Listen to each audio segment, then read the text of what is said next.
تابع سمو الشيخ ناصر بن حمد آل خليفة ممثل جلالة الملك للأعمال الإنسانية وشؤون الشباب كأس العيد الوطني للقدرة الذي يقيم ضمن بطولة العيد الوطني التي ينظمها الاتحاد الملكي البحريني للفروسية وسباقات القدرة، وذلك في قرية البحرين الدولية وسط مشاركة واسعة من الفرسان والاسطبلات. وشهد السباق حضور سعادة الشيخ خالد بن عبد الله بن علي آل خليفة سفير مملكة البحرين لدى دولة الإمارات العربية المتحدة الشقيقة. وأكد سمو الشيخ ناصر بن حمد آل خليفة أن بطولة العيد الوطني للقدرة تمثل نموذجا مشرفا للرياضة البحرينية، وتسهم في تعزيز حضور المملكة على خارطة رياضة القدرة إقليميا ودوليا بفضل ما تحظى به من دعم واهتمام من القيادة الحكيمة.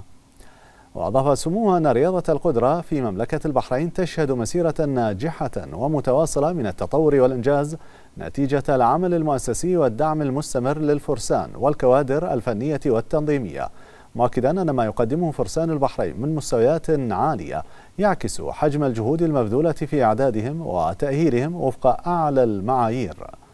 وأشاد سموه بالمستويات الرفيعة التي شهدتها البطولة والمشاركة الواسعة في مختلف السباقات، مهنئا سموه الفائزين بالمراكز الأولى في السباق هذا. وشهد السباق منافسة قوية ومستويات فنية رفيعة لمسافة 120 كيلومتر بين الفرسان المشاركين، حيث اتسمت مراحل السباق بالندية والقوة منذ المرحلة الأولى وحتى الأخيرة.